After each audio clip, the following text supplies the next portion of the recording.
எட்டி பார்த்தாலே கிறுகிறுப்பை உண்டாக்கும் ஆபத்தான பள்ளத்தாக்குகள், அதற்குள் வானுயர அமைந்திருக்கும் தூண் வடிவிலான பாறைகள், அந்த தூண் பாறைகளுக்குள் மிக பிரம்மாண்டமாக அமைந்திருக்கும் பல குகைகள், ராட்சத வடிவிலான மர வேர்கள், செடிகள், மரங்கள், கொடிகள் என பார்ப்பவர்களின் கண்களுக்கு விருந்தாக காட்சி அளிக்கிறது குணா குகை.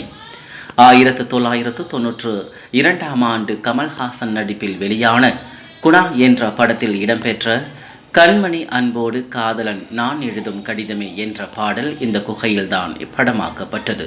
அதன் பிறகு இந்த குகை மிகவும் பிரபலமடைந்து குணா குகை என பெயர் பெற்றது. ஆங்கிலேயர்கள் ஆட்சி காலத்தில் இந்த குகைக்கு சென்று சமைத்து சாப்பிடுவார்கள் எனவும், ஏதாவது பள்ளத்தில் தவறுதலாக அவர்கள் சிக்கிக் கொண்டால் மேலே வரவே முடியாத நிலைமையால் உள்ளேயே இறந்து விடுவதால் இந்த குகைக்கு டெவில்ஸ் கிச்சன் என்ற பெயர் வந்ததாக கூறுகிறார்கள்.